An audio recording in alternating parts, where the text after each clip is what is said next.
Every morning at 4:30 a.m., while the world slept, Maya Johnson's worn sneakers kissed the cold pavement for the first of 40,000 steps that would carry her dreams 20 miles closer to survival. What would you do if you discovered that your most dedicated employee was hiding an incredible secret that could change both your lives forever? Today's story will take you on an emotional journey that proves how determination, compassion, and unexpected connections can transform everything. Drop a comment below and tell us, what's the longest distance you've ever gone to achieve something important? Let's share our stories of perseverance together. The alarm clock's shrill cry pierced through the paper-thin walls of the cramped studio apartment at 4:15 a.m. Maya Johnson's eyes snapped open, not because she needed the wake-up call, but because her body had memorized this ritual of survival. Her internal clock had become more reliable than any device, calibrated by months of walking through darkness toward a dream that felt both impossibly distant and desperately necessary. She rolled off the air mattress that served as her bed, her joints protesting with the stiffness of someone twice her 26 years. The floorboards groaned under her feet as she padded to the kitchenette, a generous term for the corner that housed a hot plate, a mini fridge that hummed like a dying animal, and a sink that dripped incessantly no matter how tightly she twisted the faucet. Maya's reflection in the cracked bathroom mirror showed a face that carried stories she'd never tell. High cheekbones inherited from her grandmother, eyes that held flecks of gold when they caught the light just right, and skin that glowed despite the exhaustion that lived in her bones. She splashed cold water on her face, the shock of it helping to wash away the remnants of another restless night. Her morning routine was choreographed with military precision. Instant oatmeal with water instead of milk. Milk was a luxury reserved for days when tips were particularly good. A multivitamin she'd stretched to last 3 months instead of 1. 2 bottles of water filled from the tap, their plastic surfaces worn smooth from countless refills. A peanut butter sandwich wrapped in a paper towel, saved from yesterday's lunch break. The clothes laid out the night before were carefully chosen, her best black slacks, pressed with an iron she'd found at a garage sale, a white blouse that had seen better days but was still professional, and a blazer from a thrift store that fit almost perfectly. Her work shoes, black flats that had carried her thousands of miles, waited by the door like faithful companions. At 4:30 a.m. exactly, Maya stepped into the pre-dawn darkness of Detroit's East Side. The streetlights cast long shadows between abandoned buildings and overgrown lots, creating a landscape that looked like the aftermath of dreams deferred. But Maya saw something different in these streets. She saw the path to everything she'd ever wanted. Her pace was steady, measured, not the hurried gait of someone late, but the determined rhythm of someone who had calculated every step. She knew every crack in the sidewalk, every loose stone that might catch her toe, every corner where the streetlight flickered uncertainly. This walk was more than transportation. It was meditation, preparation, and prayer rolled into 20 miles of concrete and hope. The city awakened slowly around her as she walked. First came the newspaper delivery trucks, their drivers raising tired hands in acknowledgement of this mysterious woman who walked the same route every single day. Then the early shift workers at the factories, gathering at bus stops with coffee cups and resignation in their eyes. Maya passed them all, her pace never faltering, her destination calling to her like a beacon. She thought about her interview 6 months ago, how she'd arrived at the gleaming offices of Harrison Industries 30 minutes early, not because she'd left early, but because she'd miscalculated the walking time. The security guard had looked at her strangely when she'd asked to use the restroom to freshen up, not understanding why anyone would be walking instead of driving to a job interview in this part of the city. But Maya had gotten the job, administrative assistant to the CEO's office, a position that felt like winning the lottery. The salary was more than she'd ever made, enough to cover her rent, her evening business classes, and maybe someday, a car. Maybe someday, a life that didn't require 20-mile pilgrimages to dignity. As the sun began to paint the sky in shades of orange and pink, Maya's silhouette cut a determined figure against the awakening city. In 7 hours, she would sit behind a polished desk in a 42nd floor office, answering phones and managing schedules for people who thought 20 miles was a reasonable weekend bike ride, not a daily commute to survival. None of them knew her story. None of them would ever guess that their most punctual, most dedicated employee, the one who never called in sick and never complained about overtime, walked further to get to work each day than most people drove. None of them knew that Maya Johnson was chasing more than a paycheck. She was chasing a future where 20 miles would be a choice, not a necessity. But today, for the first time in 6 months, someone would notice. James Harrison III had always prided himself on knowing his business inside and out. At 34, he'd transformed his grandfather's modest construction company into a billion-dollar empire that stretched across 3 states. He knew profit margins, market trends, and quarterly projections like other men knew sports statistics. What he didn't know, until this Tuesday morning in October, was that his most reliable employee walked 20 miles to work every single day. It started with insomnia. Again. James had been battling sleepless nights since his divorce 6 months prior, the same divorce that had cost him half his assets and, more painfully, regular custody of his 8-year-old daughter Emma. At 5:47 a.m., he'd given up on sleep entirely, thrown on yesterday's clothes, and decided to drive to the office early. Maybe catching up on emails would quiet the chaos in his mind. The October morning was crisp, with frost kissing the edges of his Bentley's windshield as he navigated through the empty streets of downtown Detroit. James had always loved this time of day. The city belonged to him then, no traffic, no meetings, no ex-wife's lawyer calling about visitation schedules. Just him, the road, and the empire he'd built. That's when he saw her. At first, it was just a figure in the distance, walking with purpose along the sidewalk parallel to Jefferson Avenue. Something about the silhouette seemed familiar, but James couldn't place it. As he drew closer, slowing his car unconsciously, the streetlight illuminated a face he recognized immediately. Maya Johnson, his administrative assistant, walking at 5:47 in the morning. Still 7 miles from the office. James pulled over, his mind struggling to process what he was seeing. Maya walked with the same steady determination she brought to every task in the office, focused, unwavering, purposeful. She wore the same professional attire she'd wear at her desk in a few hours, but her pace suggested this wasn't a morning jog or a fitness routine. This was transportation. He watched her for a full minute, his hands gripping the steering wheel as the implications hit him like a physical blow. The woman who never missed a day of work, who stayed late without complaint, who somehow always seemed fresh and ready despite arriving exactly on time every morning, she was walking to work. Not from a nearby neighborhood. Not from a bus stop a few blocks away. She was walking from wherever she lived, and given the direction she was coming from, it had to be miles. Many miles. James's finger hovered over his phone. His first instinct was to offer her a ride, but something held him back. There was dignity in her walk, a pride in her posture that suggested this wasn't a cry for help. This was a choice, or maybe not a choice at all, but a necessity she transformed into something noble. Instead of stopping, James made a decision that would change everything. He would follow her route in reverse. He would learn exactly how far Maya Johnson walked every single day to sit at the desk outside his office and make his professional life run seamlessly. The drive that followed was a journey through 2 different worlds. James traced Maya's route backward, watching the landscape transform from the gleaming corporate towers of downtown Detroit to neighborhoods that told stories of economic hardship and forgotten dreams. The buildings grew smaller, more weathered. The streets grew darker, less maintained. The American dream felt more distant with each passing block. 23 miles. James stared at his odometer in disbelief. 23 miles of urban landscape, from Maya's neighborhood to the office building where she worked. Where she worked for him. Where she earned a salary that he'd approved without a second thought. A salary that was generous by industry standards, but clearly not enough to afford reliable transportation. He parked outside a rundown apartment complex, the kind of place he might have demolished for one of his development projects. The morning sun was just beginning to touch the broken windows and cracked sidewalks, painting everything in a light that was simultaneously harsh and hopeful. James sat in his $200,000 car outside Maya's $400 a month apartment and felt something crack open in his chest.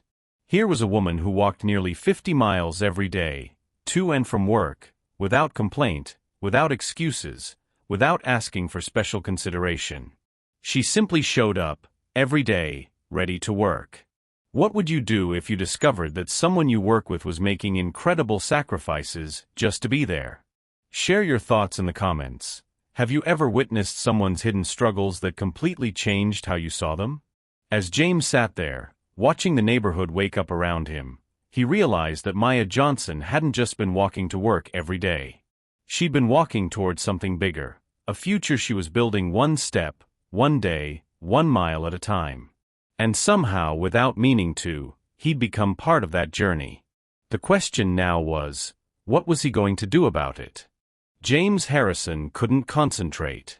For 3 days after discovering Maya's daily marathon, he found himself distracted during board meetings, distant during conference calls, and utterly unable to focus on the quarterly reports that usually commanded his complete attention. Every time Maya knocked on his office door with files or messages, he studied her face for signs of exhaustion, of strain, of anything that might reveal the extraordinary effort she made just to be there. She looked exactly the same as always, professional, composed, ready. It was maddening. On Friday afternoon, James made an excuse about a site visit and left the office at 4:30, timing his departure to arrive at Maya's neighborhood just as she would be starting her journey home. He parked in a different spot this time, far enough away to avoid detection but close enough to observe. At 5:47 p.m., exactly 12 hours after he'd first seen her that morning, Maya emerged from the downtown office building. She'd changed from her work heels into walking shoes, a small detail he'd never noticed before. Her pace was different now, perhaps slightly slower after a full day of work, but still steady, still determined. James followed at a distance, his luxury car crawling through neighborhoods where such vehicles rarely appeared. He watched Maya navigate her route with the expertise of someone who'd memorized every shortcut, every safe passage, every well-lit street that would carry her home through the darkness. The walk that took him 23 minutes to drive took Maya 3 hours and 47 minutes to complete on foot. By the time she disappeared into her apartment building, James felt like he'd been holding his breath for hours. The mathematics of Maya's life were staggering. She spent nearly 8 hours every day walking to and from work. Add 8 hours of sleep and 9 hours at the office, and Maya Johnson had exactly 1 hour of her life that wasn't dedicated to survival. 1 hour for meals, for studying, for laundry, for dreams, for being human. That night, James couldn't sleep. He found himself pacing his penthouse apartment, all 3,000 square feet of it, thinking about Maya walking through the darkness while he lay awake in his king-sized bed, worrying about custody schedules and profit margins. Problems that suddenly felt insignificant. He'd built his fortune by identifying inefficiencies and solving them. Maya's situation was the most heartbreaking inefficiency he'd ever encountered, and yet he wasn't sure how to address it without destroying the dignity that seemed so important to her. She'd never asked for help, never mentioned her situation, never used it as an excuse or explanation for anything. Monday morning brought a new awareness to their professional interactions. When Maya handed him his coffee, somehow still perfectly timed and expertly prepared despite her extraordinary commute, James found himself really looking at her for the first time. Not as an employee or a function of his office, but as a person with dreams and struggles and a strength that put his own daily challenges into perspective. Maya, he said, surprising both of them. She'd been turning to leave his office when his voice stopped her. "Yes, Mr. Harrison? How long have you been with the company?" 6 months and 12 days, sir." Her precision didn't surprise him anymore. Someone who walked 23 miles to work wasn't likely to be casual about details. "And you're taking evening classes, aren't you? Business management." A flicker of surprise crossed her features. "Yes, sir. At Wayne State. I'm working toward my MBA. When do you have time to study?" The question came out more abruptly than he'd intended. Maya's pause was almost imperceptible. I manage, sir. Is there something specific you need regarding my performance? There it was, that dignity again, that refusal to complain or explain or ask for sympathy. James felt something shift in his chest, a recognition of strength he'd rarely encountered in boardrooms full of millionaires. No, Maya. Your performance is... He paused, searching for words adequate to describe someone who walked 46 miles every day and still managed to be the most reliable person in his office. Your performance is exceptional. After she left, James stared out his floor-to-ceiling windows at the city below. Somewhere out there, Maya Johnson was planning another 23-mile journey through the darkness, carrying dreams that were bigger than the obstacles in her path.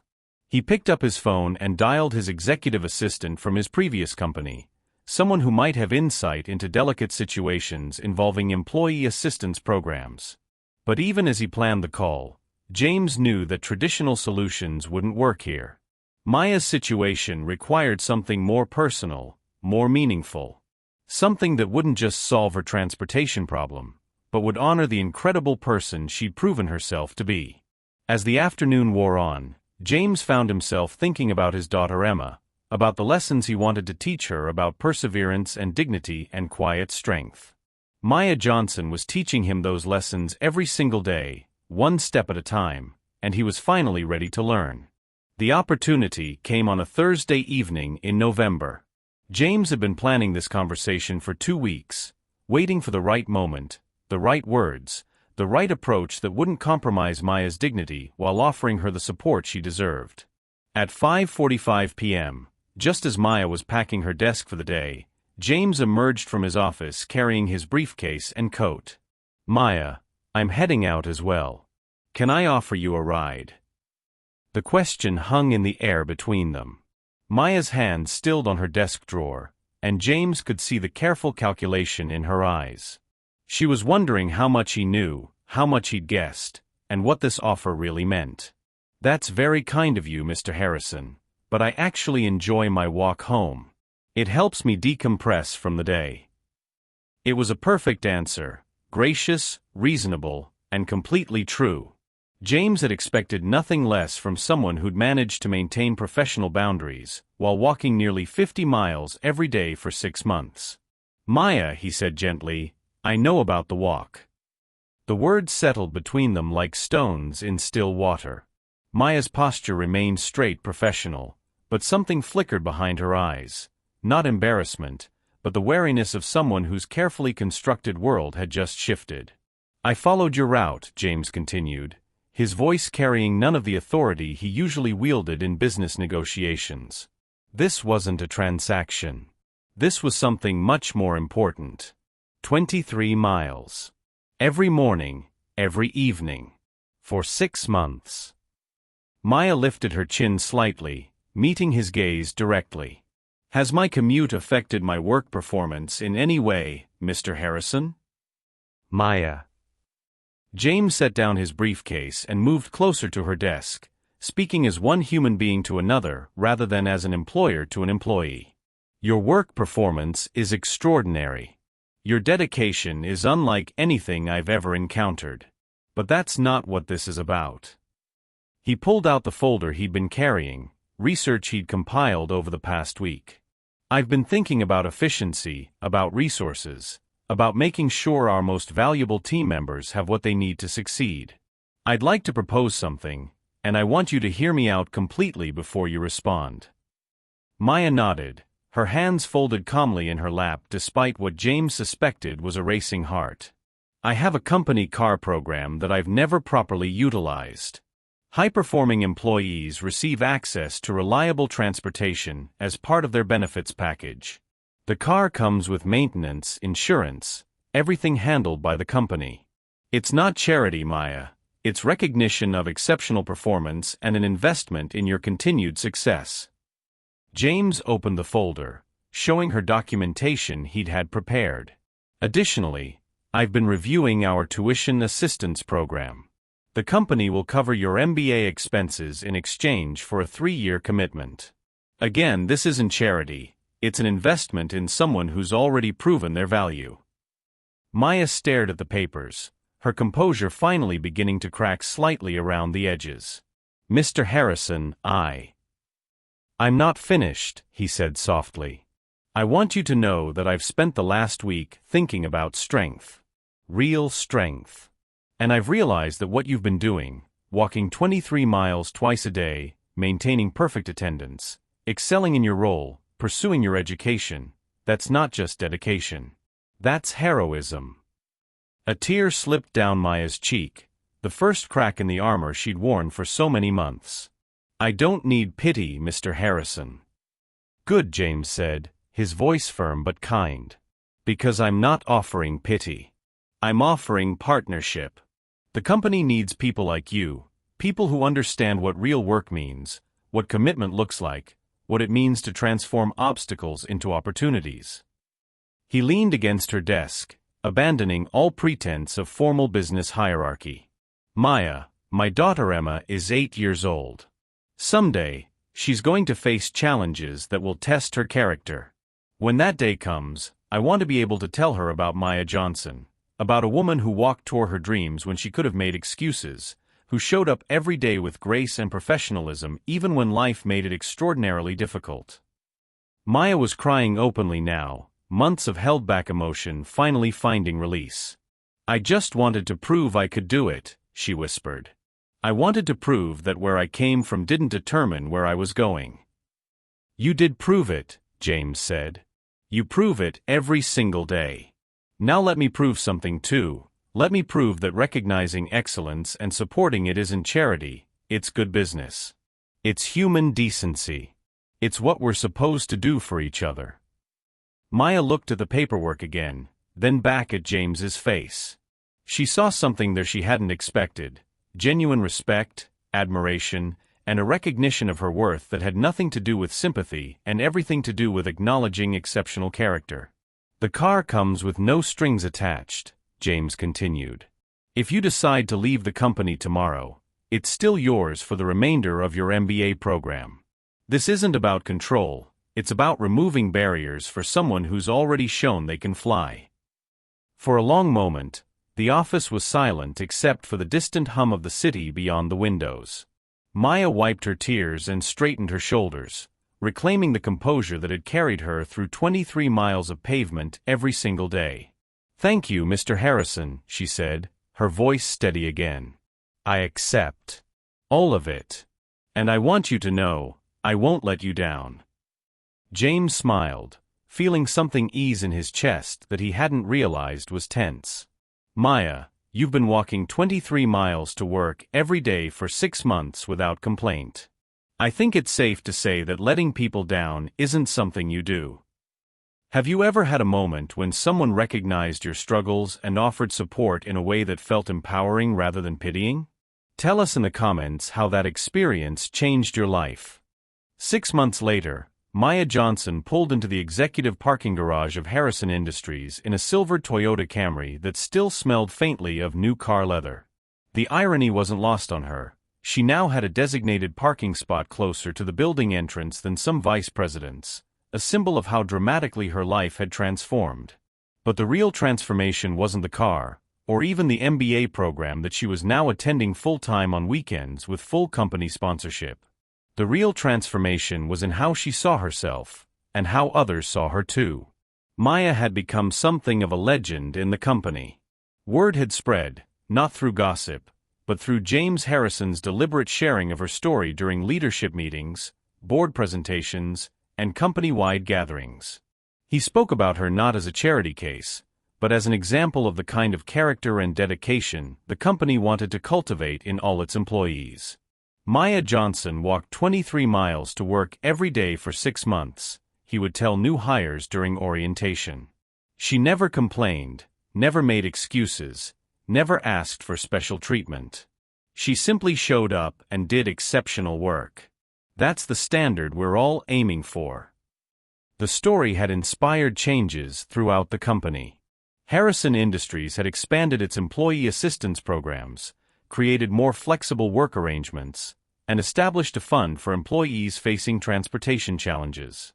Maya had unknowingly become the catalyst for a more compassionate corporate culture. On this particular morning in May, Maya arrived at the office to find an unusual gathering in the lobby. James was there, along with several board members, company executives, and many of her co-workers. A banner hung from the mezzanine level. "Congratulations, Maya Johnson, MBA graduate and newly promoted Director of Human Resources." Maya stopped in her tracks, her briefcase slipping from suddenly nerveless fingers. The crowd erupted in applause as James approached her with a smile that transformed his usually serious face. "Maya, when you started walking toward your dreams 23 miles at a time, you were also walking toward this moment," he said, his voice carrying to every corner of the lobby.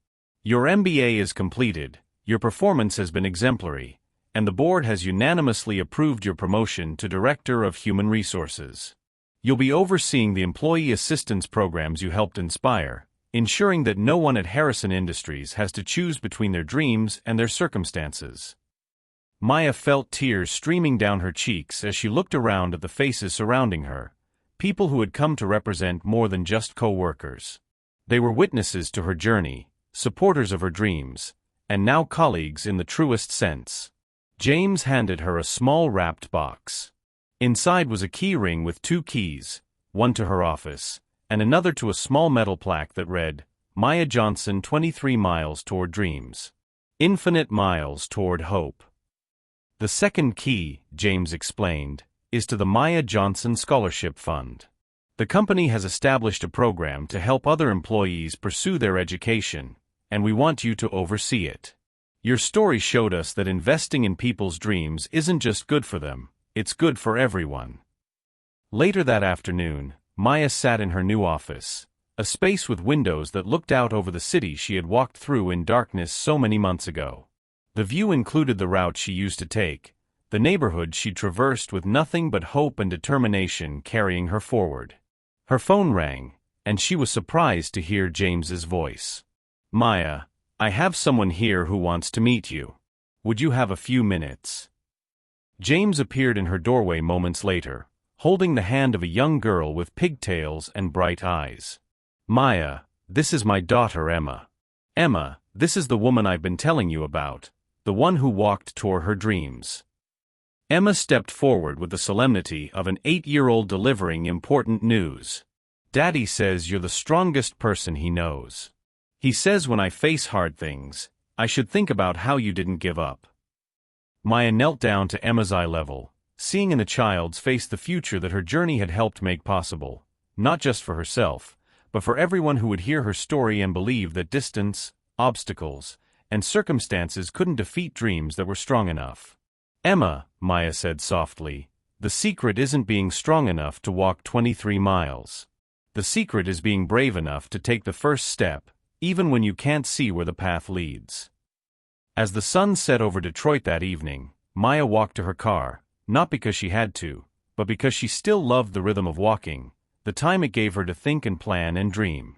The difference was that now she walked toward tomorrow instead of away from yesterday. She drove home to a new apartment, closer to work but still in a neighborhood where her story might inspire someone else to take that first step toward something better. Along the way, she passed a bus stop where a young man sat with textbooks, waiting for transportation that might or might not come. Maya pulled over and rolled down her window. "Need a ride?"